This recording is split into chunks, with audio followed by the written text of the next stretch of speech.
have is Jewel Ifeguni.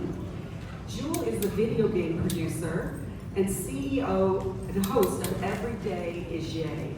It's a podcast. She's also the CEO of YouMatter Studios. Come on out,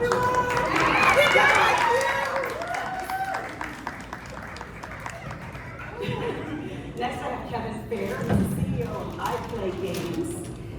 He's an esports consultant, he does color commentary, and he is a really interesting and dope guy in the gaming industry. So come on out, Kevin.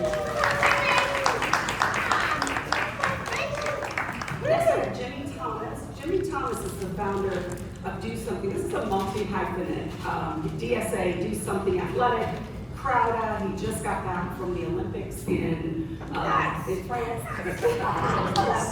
He was the protege, you may have seen it, if you've seen the movie The Black Godfather, he was one of the proteges of the late great Clarence Avant. EP at Lion Forge, worked on Hair Love, and all sorts of other great accolades. So welcome, Jimmy. Next up I have Camille Eden. Camille has had lead roles at Sony, Disney, and until yesterday, Nickelodeon. Oh, wow! Yeah. And one of the things that Camille and I talked about, one of the things that we talked about is that she's comfortable having a conversation because that what happened yesterday is being part of the industry. So welcome, Camille. Please give her a big hand. And last but not least, I have Nik Stewart. Nik is a business model, an inventor, a success and empowerment coach, but you may recognize her as the model feature Queen Shiva from the video game Mortal Kombat 11. Finish him!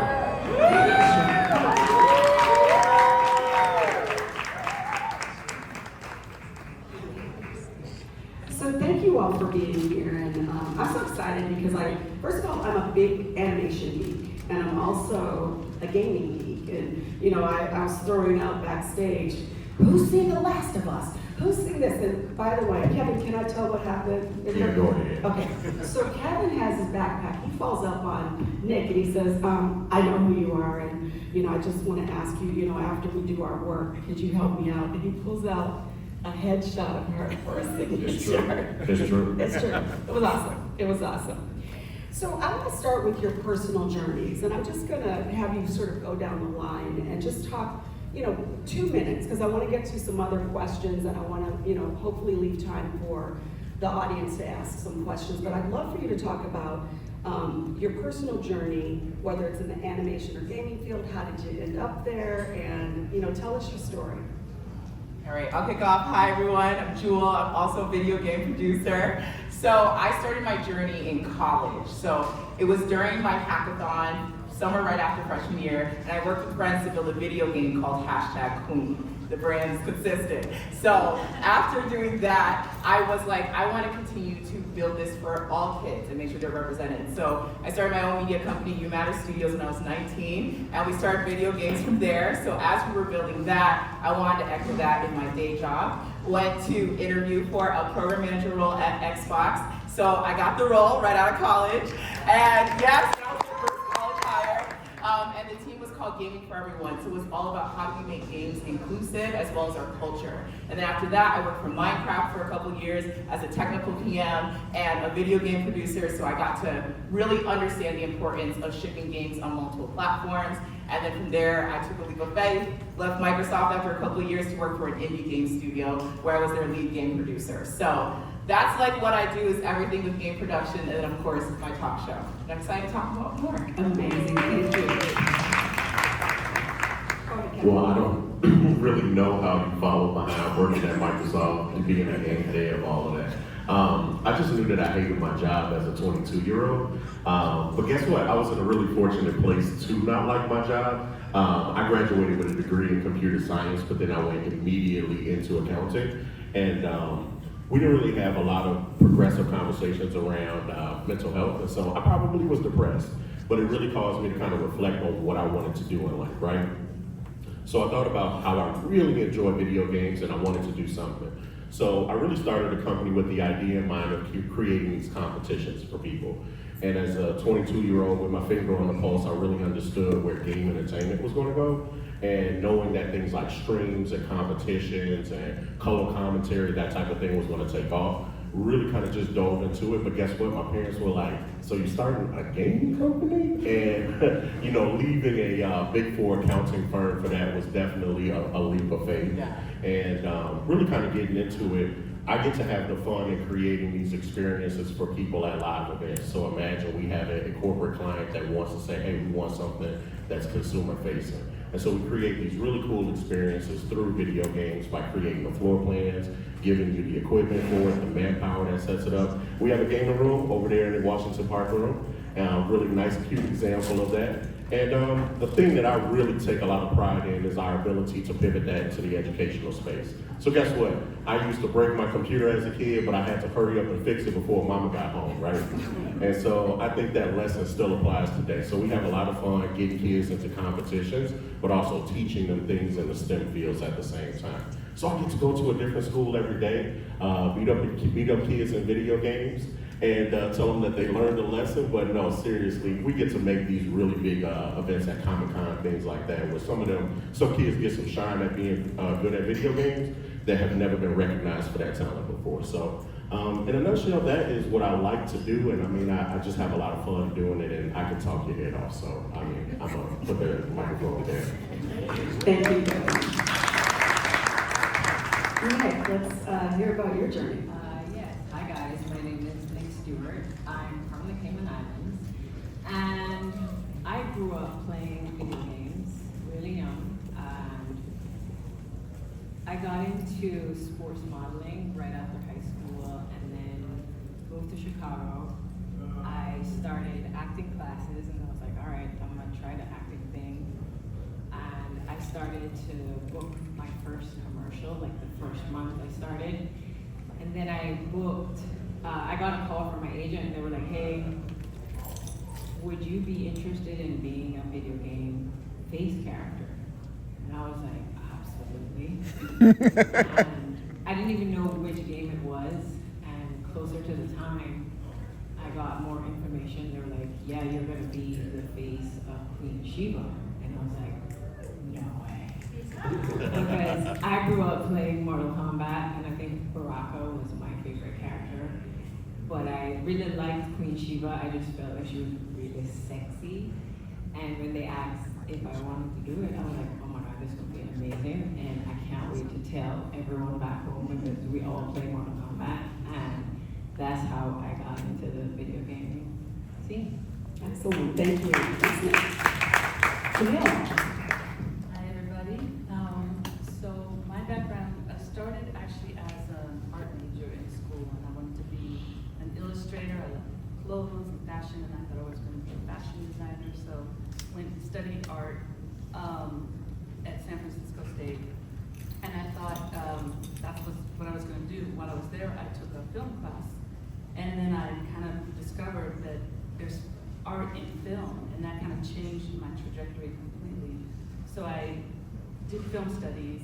When I finished school in the Bay Area, there weren't a lot of jobs at that time. I'm not going to date myself, but let's just say it was like pre-internet, and you had to look if you wanted to find a job. So I was applying to any kind of job that was like in the industry.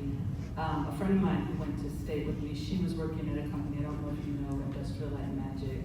Yeah, that's George Lucas's company in the Bay Area, and so I landed a job there, but it wasn't in the film side, it was actually working in the security department. So I did that for a year. I was the coordinator at that company, but the thing about being a coordinator at that company was that you met every single person in the company. So I got to go and I hung out in the art department, in the model shop, I met all the producers, and I was like, I would love to maybe try to move into the film side. So eventually after a year, I got a job working as a PA. I took a step pay cut, and I started as a PA at that company, and I learned about visual effects, I learned about being on set, I learned like all the things that I'd known from my art background and the film school, like I was getting to do it, but in digital space. And then from there, I left, went to Montreal for a year where I started, working my way up the ladder, and then I was producing an animated series in Montreal after I did that, I told a story about that. After I did It's a that, great story. It's a crazy story, but so after that, it was like, where do I go next? And I was like, New York. There wasn't a lot of work at that time. Back in the Bay Area, nobody could afford to live back in the Bay Area because that was when the rent started going crazy. So it was like LA. So I went to LA, and then I started freelancing. I didn't have a lot of savings, but it was like, you just gotta, knock on every door. So I was freelancing, and that was when I first got to work at Nickelodeon, and I did things with DreamWorks and other studios. And then at some point, I was working in production again, and I was like, dude, is this what I want to do? Decided I wanted, like, the art part of me was still like, I really want to stay with this industry within, animation and working with the artists. But I didn't know what to do. And then Sony reached out. I went for a job at Sony. They had something called a crewing manager, and I applied for that job. I didn't get it. But the head of HR had a vision, and he said, I want to take somebody who has an art background, I want to take somebody who has a production background, and I want them to hire for us. So that was in 2005, and I did it. I didn't know what I was doing. I thought I was going to get fired. I almost got fired, but I actually used my production background and my art background, switched my thinking, and then I was like, I have to help people get in the door versus being like, the person in the room, like doing stuff. I'm like, how do I help people get in the door? And from that moment, it's been, I was at Sony, left, went to work in the UK for a couple years, went back to Sony, went to Disney for 9 years, went to Nik for 4.5 years. So it's just been a journey, like all the things that I've learned along the way have like been stepping stones to get, to work in animation. So that's my story. Excellent, thank you. Jimmy, over to you. I'm doing good. My name is Jimmy Thomas. This particular journey, let me just say this. I think, we all have had past journeys, different lives and all the things. And I think all of mine came together on this one because I guess I couldn't quite figure out which path I wanted to take. So I said, you know what, I'm gonna take them all. So I started out basically as a music producer 37 years ago. Produced on probably a lot of stuff that everybody's done, probably danced and got drunk off of in the club. Everybody from Tupac to Biggie, the Bone Thugs, New Edition, Whitney. Started out as a music producer under Mr. Clarence Avon. He got me when I was 18, right out of college. And went from there going into the actual executive side of the industry. Started learning how to do marketing, promotions, A&R, all of the different things. He actually made me go like a college. Every year I went to a different department in the record company for 5 years. Learned a whole background, but I actually realized that I liked film and television, I liked animation, all these different things. And so being up under him, it was more of a, I always tell people, they ask me what my day job, I'm like, I'm the GM of getting shit done. Excuse me.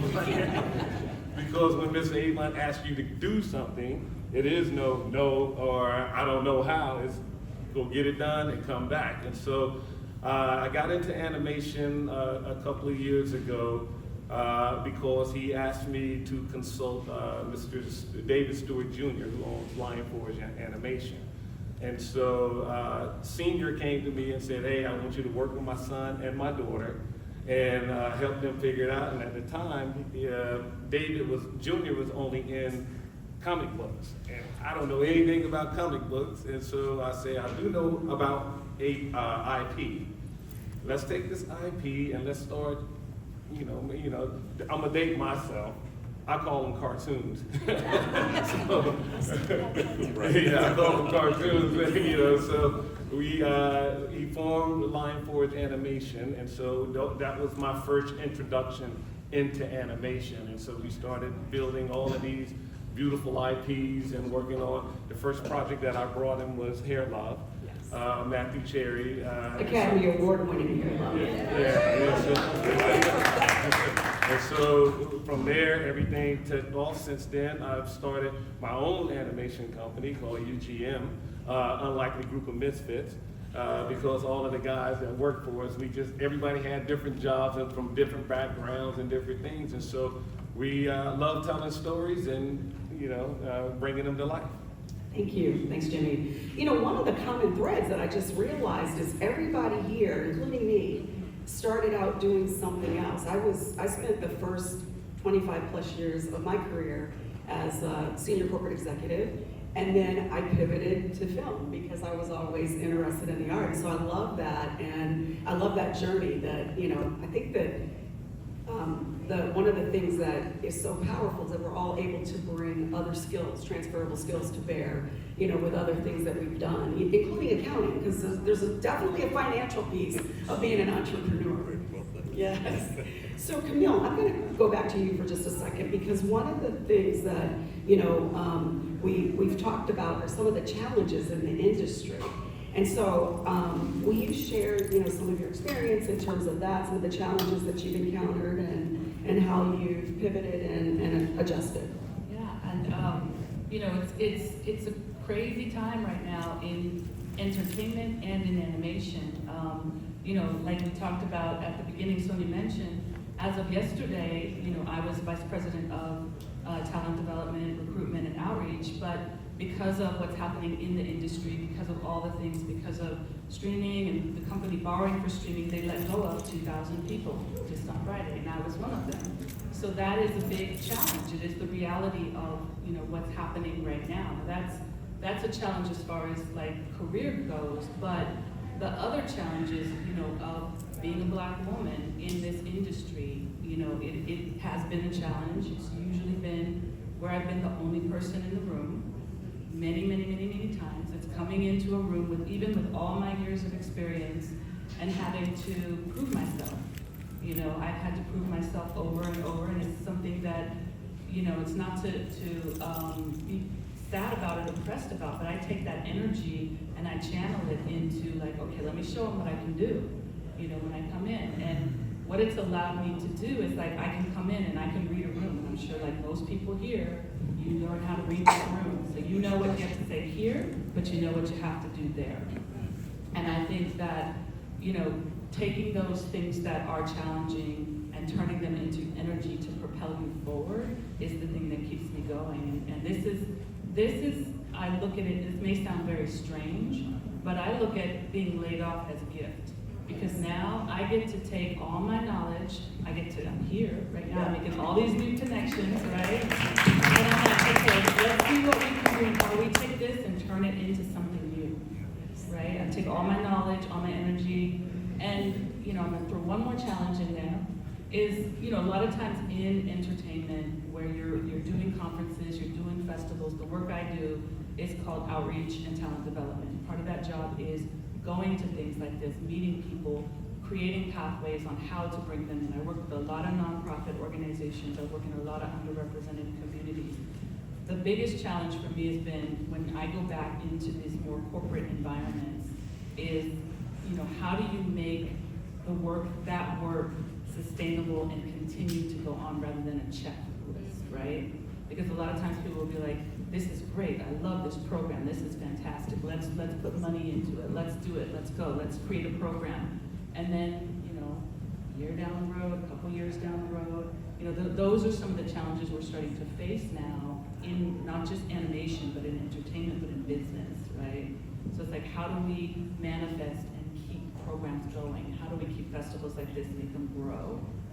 It's just the reality of working in this business, which is part of bigger corporations, which is all about profit. So I'll leave with that. Absolutely. It's interesting because we've had I've had conversations with several people on the panel about the importance of creating our own ecosystems. And I look at everybody on this panel who started in another place, but then not only built whatever they built from the ground up, even after starting someplace else. And I think that's really powerful.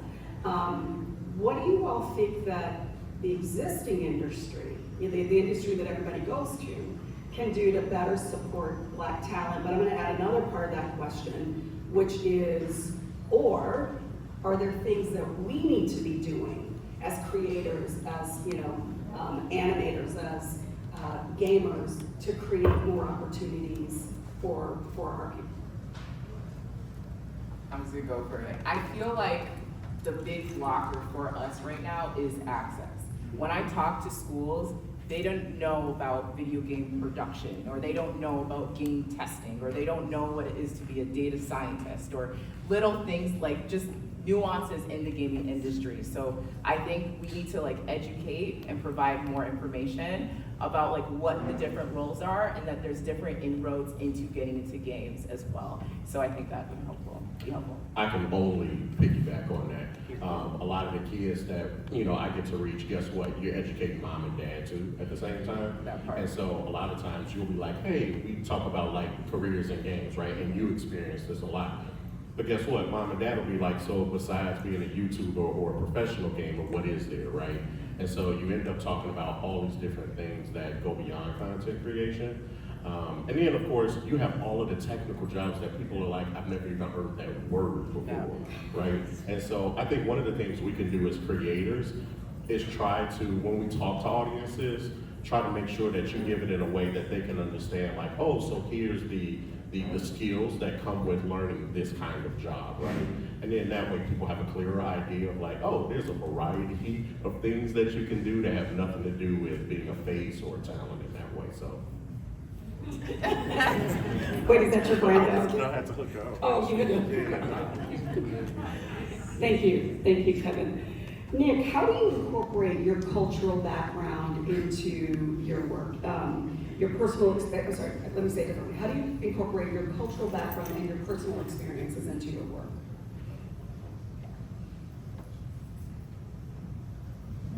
That's a good question.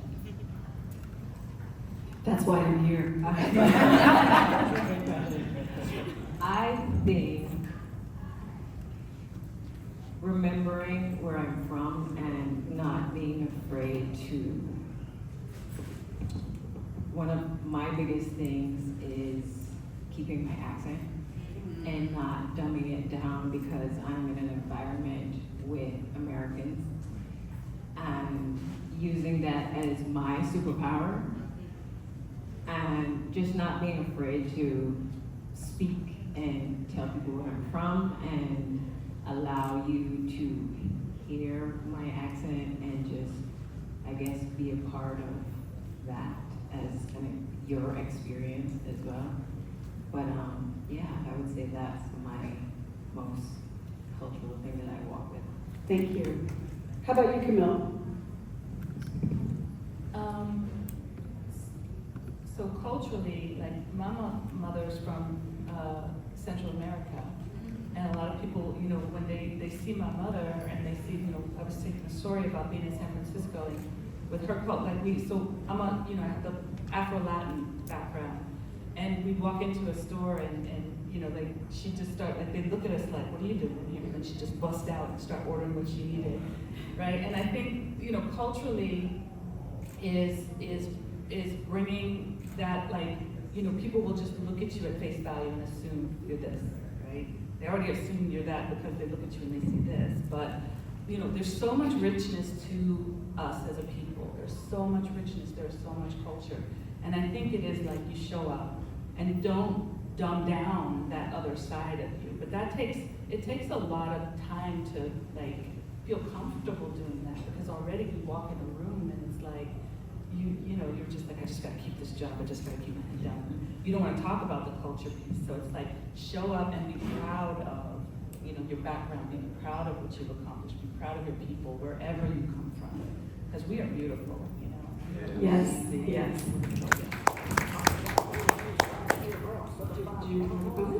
Oh, no, well, I would answer the question that was asked before when you asked about in the industry. Okay. Being in the industry, as many years, I think what they could do is transparency and acknowledgement. And I say this because it's always two sets of things. They tell this group of people one way, and then they tell this person the other way, right? And so you can't have a fair shake at things if you don't know the true information of what it is that you're doing. If you're trying to be a producer, if you're trying to write a script, if you're trying to, whatever it is that you do, right? So the first thing that they need to do is the transparency.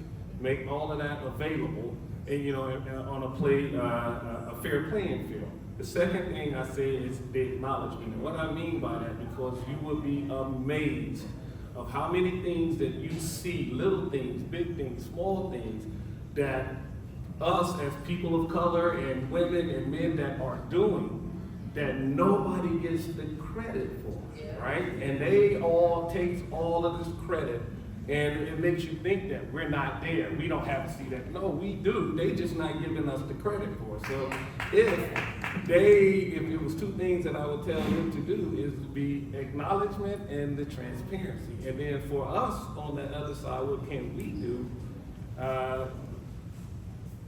I always tell people, the more you know, the more you can do. That was taught to me by my father. And when you know, and the second thing would be know your value, know your worth. If I walked up to him and say, hey, let me buy that camera from you on your phone for $5, he's gonna say no. Why? Because he know how much that camera costs. Hell no. Right? And so when you can't go inside someone expecting them to appreciate and give you your value or your worth if you don't know it, right? So that would be my things that I would tell people that's aspiring to try to get in. Me personally, everybody's trying to get in, I'm trying to get out. So, Wait, a quick addition though, because when you're entering the industry, you don't always know your value. You're just like, I just want to get in. I just want to get in. So when you're so desperate to get in and you're there, what advice do you have to folks that are like, how can we encourage people or show people, hey, no, this is how you can know your value? Because a lot of us getting in don't know that right away. Here's the thing, it's effort, right? Yeah. You don't do anything without research and knowledge. So when you say, I just want to get in so bad that I don't even care, I don't even want to know about it, Yeah. that's on you, right? True. So you have to be able to say, you know what, this is what I want to do. Let me research this. Let That's me hard. do all of the things that I need to do to put myself there, give myself the best chance to be able to be successful. If you don't do that, and like you say, ignorance is not an excuse, right? Exactly. You can't say, well, I didn't know, and that's why they pay you. No, you can find, especially in 2024, information is everywhere, right? Definitely. You gotta be, persistent. And let me go sit outside this dude's office and let me ask him, any way that you can, because that's the only way that you're going to get the true value that that you deserve and want. So that would be my advice. So I have a long list of questions here, but I just got the 2-minute warning. So we're gonna have to get ready to wrap it up, but final thoughts across the board for the audience. And I encourage everybody to, take the chance to have a conversation with Jimmy, Camille, Nik, Kevin, and Ifeguni. You got it right? They'll be around for the rest of the afternoon, and so please say hello. But any final thoughts? I need to start doing some more of that. I would always say, have fun at what you do. Honestly, having fun pushes you. It makes you passionate about this work, and passion pushes you past all of the obstacles. Every time we had a difficult time figuring out what the heck we wanted to do, we were passionate as people who enjoy video games and live game events, and we figured out how to make it happen, right? Kids kept asking us, where's Fortnite, where's Fortnite? Well, we had to figure out how we're gonna get these kids in and out at Fortnite. But guess what? That's because we were really passionate about it, and it comes from us loving it. So, however, man, we're right over there in the game room. I really enjoy everybody being here. Thank you. My last thought would be, if I can give you anything to take away, execution is everything, right? If I already asked everybody who has an idea, everybody in here has an idea. I can tell you my biggest idea, and just because I tell it to you doesn't mean that you're going to go out and execute it. Only people that win are the people that execute. So that is the biggest secret for me to pass on to somebody else is whatever it is, do it, execute it. Even if it works, if it don't, you know what? I did it, so.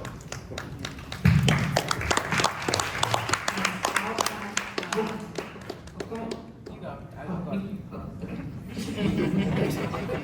I would say to people, somebody who looks at resumes and reels and portfolios, and tell people what you want to do. You have to say, I want to, and be really clear about what you want. And the passion, agree 100%. Homework, research, do your homework. The biggest reason why people do not get a job that they're going for, and it doesn't matter what it is, you don't ask for what you want, and you don't do the homework, and you don't tailor your ask to that job. It's so important because we're all out here to help. We're here for a reason, but ask for what you want. Do not ever be afraid to do that. All right, so I agree with like what everyone's saying here. So I'll add something else. Outside of executing and knowing your value, collaborate, collaborate, collaborate, Yes. collaborate, Yes. collaborate. Collaboration is what gave me like view into how to get into the industry. It's how I've been able to work with other indie games, and that's how I've been able to build my own brand over this whole year, is by working with friends. So everyone in this room can literally work with each other. There's so many icons here, so make sure you're collaborating as well. And be intentional. The intentional icons. Right there. We'll leave it there. Thank you, everybody. Another round of applause for the panel. Sonya Jackson, we're getting excited. Yes, Okay, please. Okay, well, since I asked, anyways, you all can find us at Every Day is a Yay Show. We're not only a talk show, but we're a movement. We have live events, we do community engagements, and we're all about inspiring the next generation to find the light in their journey. So at Every Day is a Yay Show, that's where you can find us.